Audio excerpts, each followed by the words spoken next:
Welcome students. आज अपना एक नया चैप्टर शुरू करने जा रहे हैं। अवकलज के अनुप्रयोग या एप्लीकेशन ऑफ डेरिवेटिव्स। और सबसे पहला जो इसका अनुप्रयोग है या सबसे पहले एप्लीकेशन जो है इसकी है वो राशियों के परिवर्तन की दर ज्ञात करने में अपन इसको यूज में लेंगे in rate of change of quantities. सबसे पहले अपने को ये देखना पड़ेगा कि अवकलज का या डेरिवेटिव का किस तरह से संबंध है राशियों के परिवर्तन की दर से। स्थिति आपके सामने वैसे लिखी हुई है। ये नियम जैसे कोई भी हो, यानी कोई फंक्शन दे रखा है किसी नियम के अंतर्गत y equal to f x, इसको संतुष्ट करते हुए y एक अन्य राशि x के सापेक्ष परिवर्तित होती है तो dy बाई डी एक्स या एफ डैश एक्स या y1 या y डैश जो भी आपके अवकलज के ये संकेत है को x के सापेक्ष y के परिवर्तन की ये x के सापेक्ष y के परिवर्तन की दर को प्रकट करता है। किंतु dy बाई डी एक्स वो वास्तव में जब पहला अवकलज है अगर y का x के सापेक्ष है या किसी अन्य राशि का किसी अन्य के सापेक्ष है तो जिस राशि का अवकलज है उसमें परिवर्तन की दर जिसके सापेक्ष अवकलज है उसके सापेक्ष वो परिवर्तन की दर प्रकट होती है। मान लो किसी अन्य राशि के साथ हो, कोई जैसे क्षेत्रफल है, क्षेत्रफल का परिवर्तन जैसे त्रिज्या के साथ हो रहा हो तो क्षेत्रफल का संकेत यदि अपन a लेते हैं तो dA बाई डी आर, यानी a का एरिया का जो चेंज है वो r यानी त्रिज्या रेडियस के सापेक्ष हो रहा है, इसलिए क्षेत्रफल में परिवर्तन की दर त्रिज्या के सापेक्ष हो जाएगी। उसको dA बाई डी आर से लिखेंगे अपन। यहाँ अगर किसी विशेष बिंदु पर आपको ये परिवर्तन निकालना है x इक्वल टू x1 पे जैसे निकाल रहे हैं तो यहाँ पर जो dy बाई डी एक्स की वैल्यू आई है उसमें x की जगह x1 कर दो तो कुल मिलाकर उस बिंदु के ऊपर परिवर्तन की दर आ जाएगी। तो इस पे आधारित आज अपन कुछ क्वेश्चन करेंगे जिसमें कि राशियों में परिवर्तन की दर किस हिसाब से हो रही है उसके बारे में अपन जानकारी प्राप्त करेंगे। ध्यान ये रखिएगा कि जिस राशि में परिवर्तन की दर आपको निकालनी है, जिस क्वांटिटी में आपको रेट ऑफ चेंज निकालना है वो किसके ऊपर डिपेंड है, यानी वो किसके सापेक्ष परिवर्तित हो रही है, उसी के सापेक्ष आपको अवकलन करना है। बस यही ध्यान में रखना है। चलिए अपन इसमें क्वेश्चन लेते हैं, आप ये नोट कर लीजिए तब तक। तो सबसे पहले अपन इस क्वेश्चन पे आते हैं। क्वेश्चन आपके ये है कि एक घन का आयतन 8 सेंटीमीटर क्यूब पर सेकंड की दर से बढ़ रहा है तो पृष्ठ क्षेत्रफल जो है किस दर से बढ़ रहा है उस समय जबकि इसके किनारे की लंबाई यानी उसकी एज है या लेंथ ऑफ साइड कह सकते हो, किनारे की लंबाई 12 सेंटीमीटर है। एक तो ये ध्यान रखिएगा कि आपको जो आकृति दी है वो क्या है, जैसे कि इसमें घन यानी क्यूब है। फिर दूसरी बात यह कि आपको परिवर्तन की दर किस चीज में ज्ञात करनी है। परिवर्तन की दर आपको पृष्ठ क्षेत्रफल सरफेस एरिया में ज्ञात करनी है। अब ये किस दर से आपके परिवर्तन हो रहा है वो भी आपको ज्ञात देखना है। परिवर्तन की दर देखिए आप इसके वॉल्यूम में दे रखी है आपको और वो पर सेकंड दी हुई है, यानी टाइम के सापेक्ष ये परिवर्तन हो रहा है। तो जिसके सापेक्ष परिवर्तन हो रहा हो आप अवकलन उसी के सापेक्ष करें। इन t के सापेक्ष जब ये परिवर्तन हो रहा है तो t के सापेक्ष ही अवकलन आप करेंगे।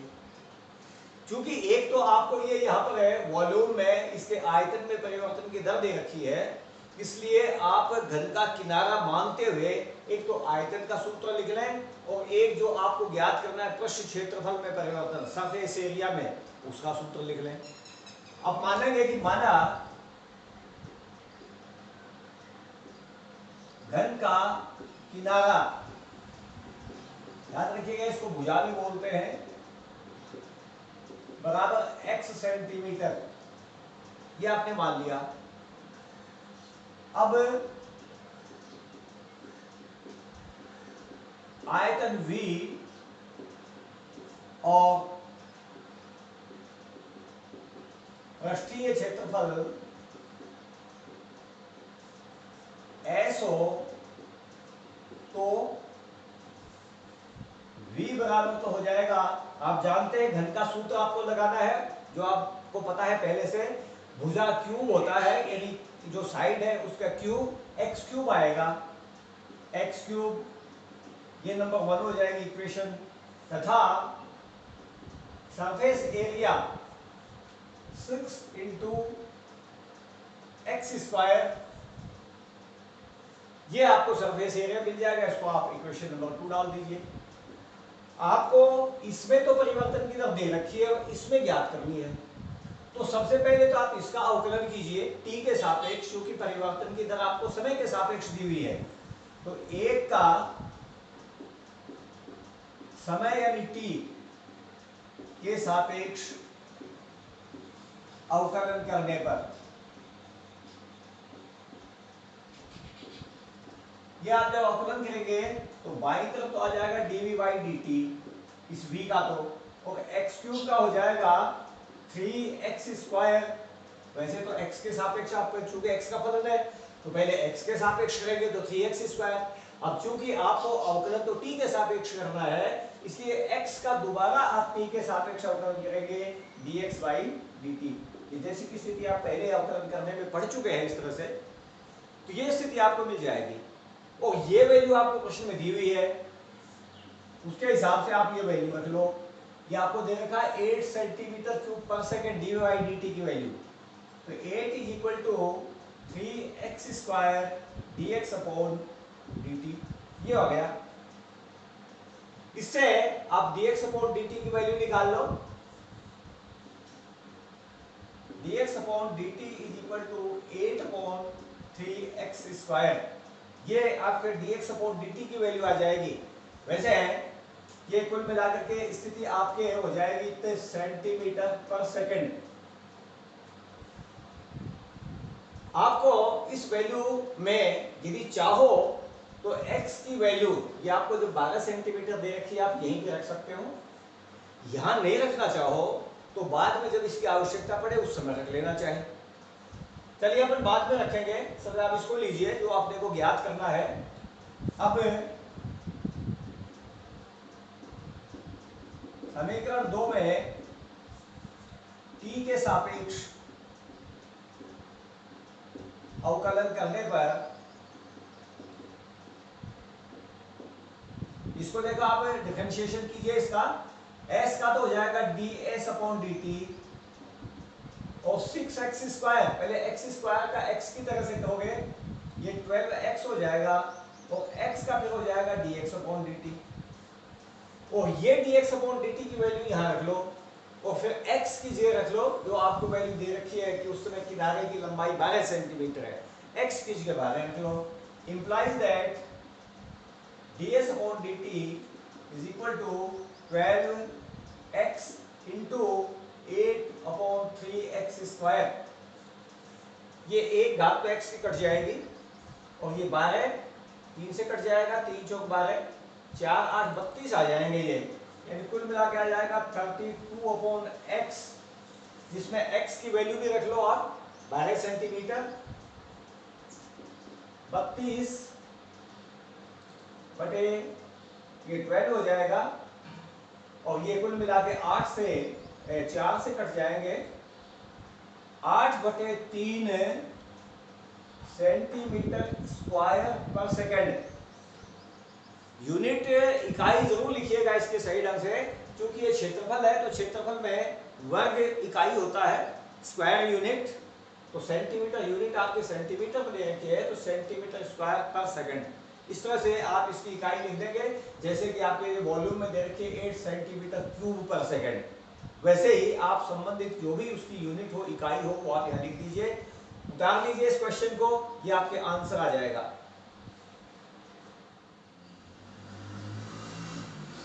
लीजिए इस क्वेश्चन को लेते हैं। एक झील है, उसमें एक पत्थर डाला जाता है, अपन जानते हैं कि पत्थर डालते हैं तो उसमें तरंगे वेव्स उत्पन्न होती हैं, और वेव जो होते हैं वो सर्कुलर होती हैं, वृत्ताकार। तो वृत्ताकार जो वो वेव्स हैं उनके तरंग जो है 5 सेंटीमीटर पर सेकंड की गति से चल रही है। जब वृत्ताकार तरंग की त्रिज्या 8 सेंटीमीटर है तो उस क्षण घिरा हुआ क्षेत्रफल किस दर से बढ़ रहा है। वेव चलती है, तरंगे बढ़ती है पत्थर डालने से, आगे चलती है, इसका मतलब उसमें त्रिज्या में परिवर्तन हो रहा है, क्योंकि उसमें बढ़ोतरी त्रिज्या की होगी सबसे पहले। त्रिज्या के साथ साथ उसका क्षेत्रफल भी घटे बढ़ेगा, जो भी स्थिति है वो त्रिज्याएं बढ़ती जाएंगी, क्षेत्रफल बढ़ता जाएगा। तो कुल मिलाकर के ये जो आपको बढ़ोतरी दे रखी है, ये वृद्धि, ये चलने की गति, ये त्रिज्या में परिवर्तन की दर है।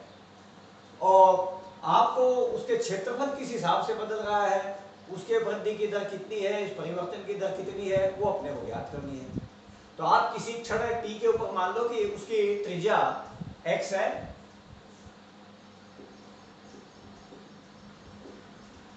मानक्षी क्षण t पर तरंग की त्रिज्या बराबर x centimetre.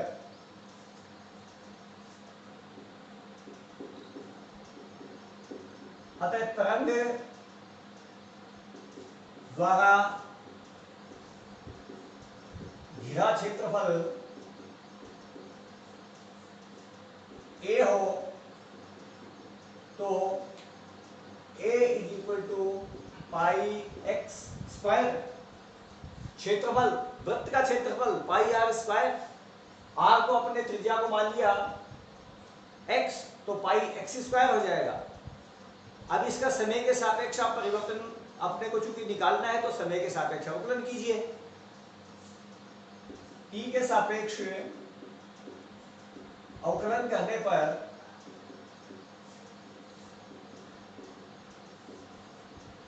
dA by D T is equal to pi, पहले एक्स स्क्वायर का x के हिसाब से कीजिए 2x, और x का dx बाई dt हो जाएगा।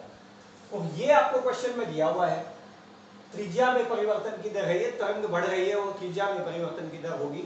dx बाई dt की वैल्यू ये है। प्रश्नानुसार dx by dt is equal to 5 centimetre पर सेकेंड। अतः जब x बराबर 8 सेंटीमीटर, तो dA by dt is equal to pi into 2 into x की जगह 8 और dx बाई dt की जगह 5, ये मल्टीप्लाई कर लो इनको, 80 पाई सेंटीमीटर स्क्वायर पर सेकेंड, ये उसकी क्षेत्रफल में वृद्धि की दर हो जाएगी। नोट कर लीजिए क्वेश्चन को। आयत की लंबाई 5 सेंटीमीटर पर मिनट की दर से घट रही है, चौड़ाई y दे रखी है 4 सेंटीमीटर पर मिनट की दर से बढ़ रही है। x जब 8 सेंटीमीटर और y जब 6 सेंटीमीटर है, तब आयत के परिमाप और क्षेत्रफल में परिवर्तन किस दर से होगा, वो अपने को ज्ञात करना है। तो आप इसमें सबसे पहले अपन परिमाप लेते हैं, या जो कुछ दे रखा है पहले वो नोट कर लो आप। देखो x लंबाई है, उसमें 5 सेंटीमीटर प्रति मिनट की दर से ये घट रही है, यानी यदि आपको ये लंबाई जो x दी हुई है, इसमें आपको परिवर्तन की दर दे रखी है, समय के सापेक्ष है dx बाई dt, और चूंकि ये घट रही है इसलिए चिन्ह माइनस का आएगा, ध्यान रखना। अगर बढ़ रही हो तो धनात्मक रहेगा, घट रही हो तो माइनस का चिन्ह होगा। और दूसरे y जो इसकी चौड़ाई दे रखी है, उसमें जो परिवर्तन की दर है वो है 4 सेंटीमीटर प्रति मिनट, ये बढ़ रही है, इसलिए अपन धनात्मक की चिन्ह रखेंगे। अब सबसे पहली स्थिति अपन ये लेते हैं कि आपके परिमाप की स्थिति है, तो परिमाप की स्थिति देखते हैं। ए वाले में परिमाप P हो तो P इज इक्वल टू होता है 2 इंटू लंबाई प्लस चौड़ाई, 2 into x plus y. T के सापेक्ष अवकलन कीजिए, T के सापेक्ष अवकलन करने पर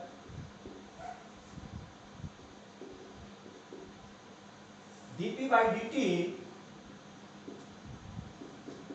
2 into dx upon dt plus dy upon dt, ये अवकलन हो जाएगा इसका।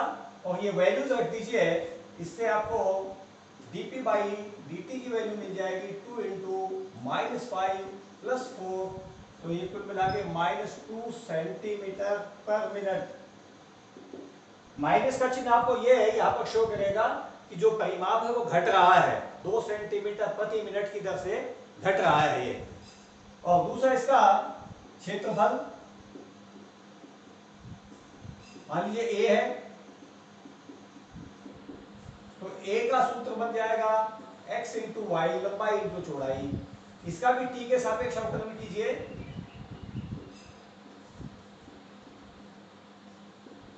अवकलन करने पर dA by dt is equal to, ये गुणा वाला सूत्र लगेगा यहाँ, पहला फंक्शन x, दूसरे का अवकलन dy बाई dt हो जाएगा, दूसरा फलन y, पहले का अवकलन dx बाई dt हो जाएगा। और ये कुल मिलाकर के इसमें वैल्यूज रख लीजिए। x की वैल्यू आपको 8 दे रखी है, y की वैल्यू 6 दे रखी है, और dx और dy की वैल्यू आप पहले लिख चुके हैं, ये आपको दी हुई है। ये सभी वैल्यूज रखिए, इससे आपके dA बाई dt का मान आ जाएगा x 8 into dy by dt 4, और ये प्लस y की जगह है आपके 6, और ये माइनस 5। ये 32 में से 30 घट करके ये आ जाएगा 2 सेंटीमीटर स्क्वायर पर मिनट। ये क्षेत्रफल है सेंटीमीटर स्क्वायर, और धनात्मक है, इसलिए इसके मतलब वृद्धि हो रही है, इसमें परिमाप घट रहा है और क्षेत्रफल में वृद्धि हो रही है। नोट कर लीजिए क्वेश्चन को। एक गुब्बारा है जो सदैव गोलाकार रहता है, इन गोले वाले सूत्र की स्थितियां लगेंगी सारी की सारी, ध्यान रखना। पंप द्वारा 900 सेंटीमीटर क्यूब गैस प्रति सेकंड भरकर, ये गैस के भरने की दर दे रखी है आपको, और ये आयतन है, मतलब गैस का जो आयतन है जो भरी जा रही है उसका आयतन है। तो आपको ध्यान ही, अब तो ये इतना होगा ही कि भाई जब गैस जितनी भरी जाएगी जिस आयतन के परिवर्तन के हिसाब से, वैसे गुब्बारे के आयतन में परिवर्तन होगा। तो ये भी समझ सकते हैं आप कि ये गुब्बारे के आयतन के परिवर्तन की दर है 900 सेंटीमीटर क्यूब पर सेकंड। और आपको गुब्बारे की त्रिज्या के परिवर्तन की दर ज्ञात करनी है, जब त्रिज्या 15 सेंटीमीटर है। तो आप मान लीजिए कि माना किसी t समय पर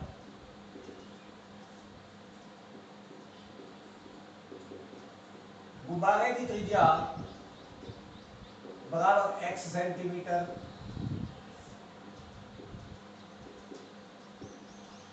यदि आयतन v हो, गुब्बारे के आयतन वाला सूत्र लगा दीजिए जो भी होता है वो, तो v इज इक्वल टू 4/3 पाई त्रिज्या का क्यूब, यानी पाई x क्यूब। x आपने मान रखिए, r यदि मान दो तो ध्यान रखना यहाँ पर r रख देना, r क्यूब हो जाएगा ये। और इसमें परिवर्तन की दर आपको जो आपको दी हुई है प्रश्न में ये, इसलिए सबसे पहले तो इसका अवकलन कर लो। t के सापेक्ष अवकलन करने पर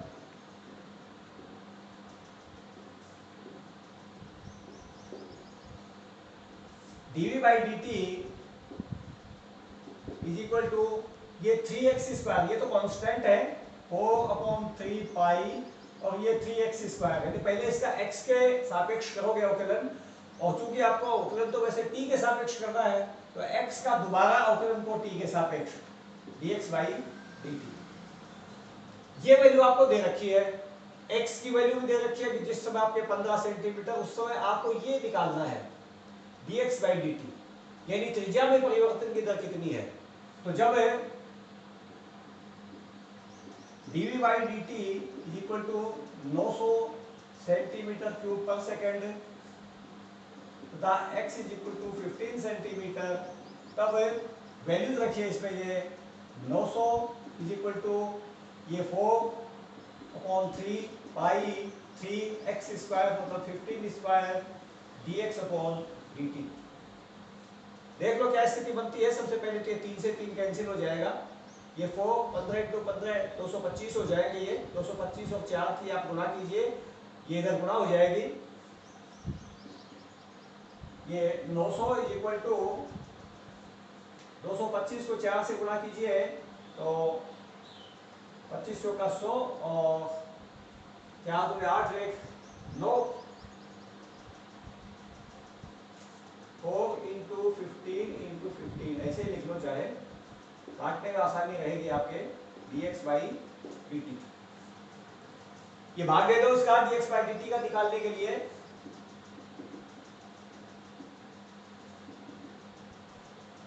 900 और बटे में ये तीन राशियां आ जाएंगी 4 इंटू 15 इंटू 15 इंटू 5 कितने सेंटीमीटर पर सेकंड। अब काट लो इनको, चाहे आप सीधे गुणा करके 225 से काटते थे तो उससे काट सकते थे, उससे नहीं काटो तो अब देखो डायरेक्ट वैसे काट लीजिए आप। ये 15 60 90 60 तो ये आ जाएंगे, 60 को फिर 15 से काटो, 15 चौके 60 हो जाएंगे, 4 से 4 कट जाएगा। ये कुल मिलाकर के आ जाएगा आपके 1/पाई सेंटीमीटर स्क्वायर, सेंटीमीटर सामान्य दूरी है पर सेकंड, 1/पाई सेंटीमीटर पर सेकंड। ये उतार लीजिए क्वेश्चन। चलिए ये क्वेश्चन अपने एक सीढ़ी दे रखी है, देखिए सीढ़ी की स्थिति इस तरह से होगी। देखिए मान लीजिए दीवार है, ये नीचे जमीन है, ये 90 डिग्री का कोण बनता है यहाँ दीवार और जमीन के बीच में, अपन जानते हैं अच्छी तरह से। वो सीढ़ी हमेशा इस समकोण त्रिभुज में कर्ण का काम करती है। ये मान लीजिए जैसे ए बिंदु है, ये बी है, ये सी है, इस तरह से स्थिति दे रखी है। तो माना AC सीढ़ी है, या आप सीढ़ी मान लीजिए, अतः AC बराबर 5 मीटर।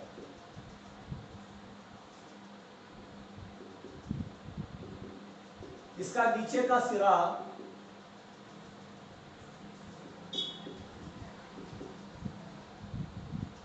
दीवार से दूर, यह दीवार से दूर खींचा जाता है,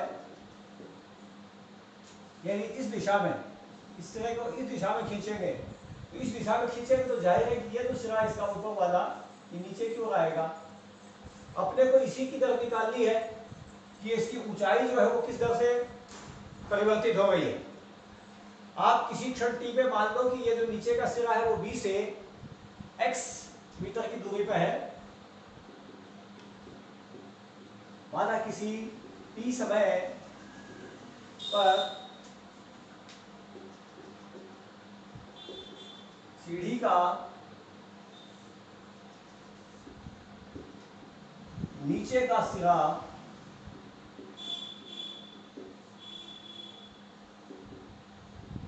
दीवार से x मीटर दूर है, यानी ये डिस्टेंस अपन ने मान ली ये किसी समय पे x है, ये 5 मीटर दी हुई है आपको। आपको ये स्थिति और माननी है कि मान लो उस समय इसकी ऊंचाई जो है, माना उस समय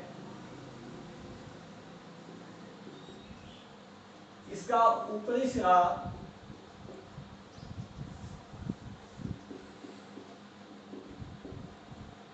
दीवार पर y मीटर ऊंचा है, ये ऊपर का सिरा ये y मीटर ऊंचा मान लिया अपन ने यहां से। तो अभी इनके बीच में आप एक रिलेशन बना दीजिए। अब x square plus y square is equal to 25, ये आपको एक इक्वेशन मिल जाएगी। समकोण त्रिभुज में ये आधार, ये लंब, ये कर्ण, आधार स्क्वायर प्लस लंब स्क्वायर इज इक्वल टू कर्ण स्क्वायर। और क्योंकि सारे परिवर्तन आपके समय के सापेक्ष हैं, इसलिए आप इसको t के सापेक्ष आप इसका अवकलन कीजिए। t के सापेक्ष अवकलन करने पर पहले x स्क्वायर का 2x हो जाएगा, फिर x का dx बाई dt, इसी तरह से ये 2y और y का dy बाई dt, और ये हो जाएगा 0। 2 का भी भाग दे दो, 2 का भाग दे दोगे तो x into dy by dx plus y into dy, x into dx by dt, y into dy by dt is equal to 0। आपको dy बाई dt की वैल्यू निकालनी है और बाकी स्थिति आपको दे रखी है। ये दे रखी है आपको dx बाई dt की वैल्यू, x में परिवर्तन हो रहा है इसके निचले सिरे को जो खिसकाया जा रहा है उसके हिसाब से। क्योंकि ये दूर जा रहा है इसलिए ये बढ़ोतरी हो रही है इसमें x में, तो पॉजिटिव रहेगा ध्यान रखना। लेकिन चूंकि ये सेंटीमीटर में है और बाकी नाप अपन ने सारी मीटर में मान रखी है, इसलिए इसको भी मीटर में चेंज कर लेना। 2 सेंटीमीटर को मीटर में 100 का भाग दे करके। तो प्रश्नानुसार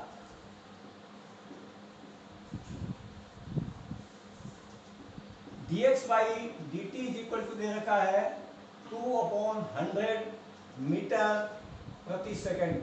100 का भाग देके इसको सेंटीमीटर को मीटर में बना लेंगे। पुनः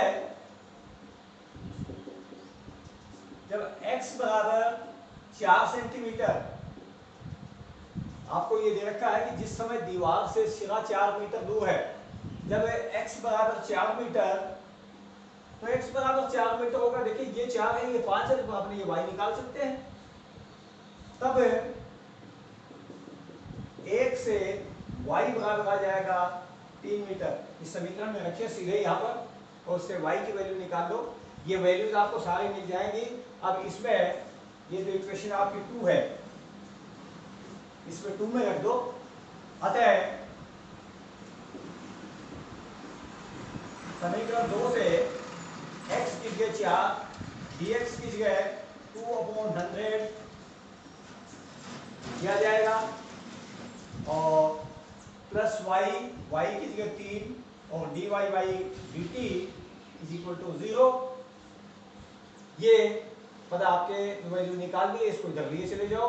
ये कुल मिलाकर के आपके 4 से कट के 2/25 आ जाएगा, या 3 dy upon dt is equal to -2/25। ये स्थिति बन जाएगी और डिवाइड dt की माइनस में चला जाएगा। ये इधर से आपके 4 से ये कट जाएगा, 2/25 आ जाएगा। और इसमें dy by dt की वैल्यू निकाल लो, implies that dy by dt is equal to -2/25 into 3। ये आएगा मीटर पर सेकंड। इसको सेंटीमीटर में वापस चेंज कर लो, 100 से मल्टीप्लाई करके। -2 into 100/25 into 3 मीटर बन जाएंगे पर सेकंड। ये सेंटीमीटर पर सेकंड। और ये 2500 का 100 कट करके आ जाएगा -8/3 सेंटीमीटर पर सेकंड। माइनस का चिन्ह ये शो करेगा कि जो ऊंचाई है वो इसकी घट रही है। जाहिर है कि ऊपर का सिरा नीचे आएगा, घटेगी ऊंचाई। और 8/3 सेंटीमीटर प्रति सेकंड की दर से ये घट रही है। नोट कीजिए क्वेश्चन को। देखिए पाइप है, पाइप से रेत गिराई जा रही है। जैसे पाइप में डाल करके, तो अपन खुद भी देखते हैं इसे प्रैक्टिकल करके। मान लो पाइप से रेत डालेंगे तो एक शंकु की आकृति बनेगी, और वो शंकु की आकृति जो बन रही है उसकी स्थिति ये है कि उसकी ऊंचाई सदैव आधार की त्रिज्या का 6ठा भाग है, और ये रेत के गिरने की दर है। इसके मतलब जो आयतन में परिवर्तन की दर होगी शंकु के बनने की, वो ये आयतन में परिवर्तन की दर होगी। आपको ऊंचाई किस दर से बढ़ रही है वो ज्ञात करना है। तो माना किसी t समय पर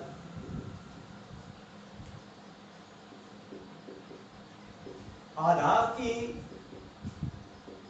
त्रिज्या r सेंटीमीटर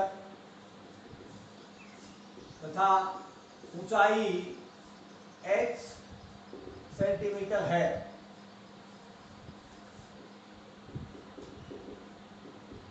अतः शंकु का आयतन v, आयतन वाला सूत्र लगा दीजिए। ये कुल मिला के 1/3 पाई r स्क्वायर h। अब इसका अवकलन करेंगे, लेकिन देखिए इधर 2 चर राशियां आ गई है, अपने को एक ही चर राशि रखनी है। और उस एक चर राशि के लिए आप ये संबंध लगाएंगे कि ऊंचाई सदैव त्रिज्या का 6ठा भाग है, परंतु h is equal to 1/6r।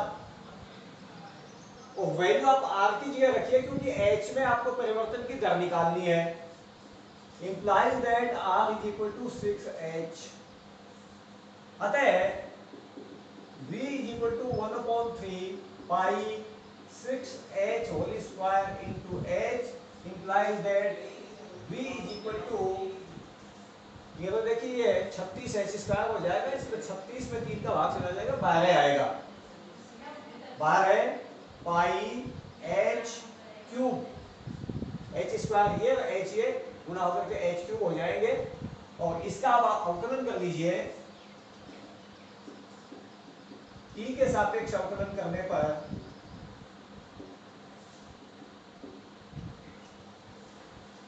dv by dt is equal to 12 pi 3h square dh by dt। आपको ये वैल्यू दे रखी है, ये dv by dt की वैल्यू, और ऊंचाई किस दर से बढ़ रही है, इसमें आपको ऊंचाई और दे रखी थी, जबकि इसमें थोड़ा नोट कीजिए, जबकि ऊंचाई 4 सेंटीमीटर है। ये जुड़ा है इसमें क्वेश्चन में, h की वैल्यू 4 है, dv by dt की वैल्यू ये है, ये वैल्यूज रखिए 12 pi into 3h square in 4 square dh by dt। ये यहाँ भाग दे दो इसका, dh by dt की वैल्यू आ जाएगी 12/12 इंटू पाई इंटू 3 इंटू 16, ये 12 से 12 कट जाएगा और ये 16 के 48 पाई हो जाएगा, यानी 1/48 पाई। और चूंकि हाइट में ये परिवर्तन है इसलिए सीधे सेंटीमीटर पर सेकेंड। ये कुल मिलाकर के इसका आंसर आ जाएगा, नोट कीजिए इसको।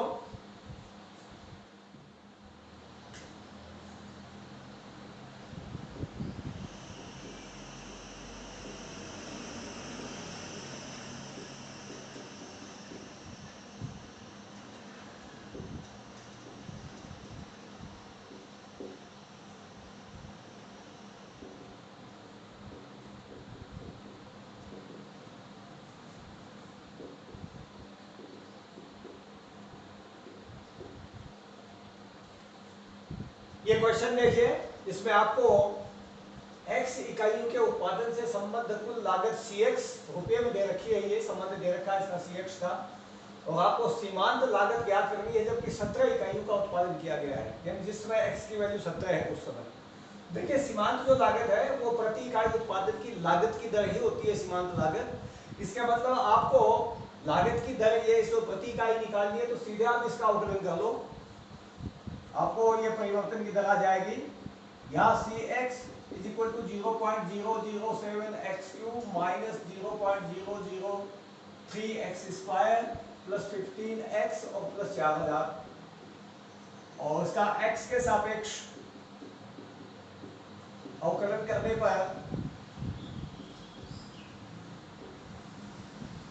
c dash x is equal to 0.007 into 3x square minus 0.003 into 2x plus 15, और ये 0 हो जाएगा। अतः जब x बराबर 17 तो c डैश 17 0.007 इंटू 3 इंटू आपके ये हो जाएगा 17 का 289, और ये 0.003 इंटू यहाँ 17 से 34 हो जाएगा और प्लस 15, ये स्थिति आ जाएगी। आप इनको मल्टीप्लाई कर लो, 7 के 21 तो ये हो जाएगा, और 21 से 9 को गुणा 21 9 189, 18 21 आपके 168, तो 18 186, 18 और 21 दूनी 42 और 18 ये हो जाएंगे 42 और 18 60, इसमें 3 तो यहाँ पॉइंट लग जाएगा, माइनस ये इसको कीजिए तो 34 यहाँ 102, 102 में 1 2 3 3 तो यहाँ पॉइंट लगा दीजिए और प्लस 15, ये कुल मिला करके देखिए 102 और ये 69 171 ये आ जाएंगे, 15 से 21 ही आ जाएंगे, तो इतने आपके ये आंसर आ जाएगा, इतने इसकी लागत हो जाएगी, इतने रुपये, ये स्थिति आपको मिल जाएगी प्रति इकाई, ये प्रति इकाई आ जाएगी। और नोट कर लिए क्वेश्चन, इसके साथ ही आपका ये आज का चैप्टर ये पूरा हो जाता है। धन्यवाद।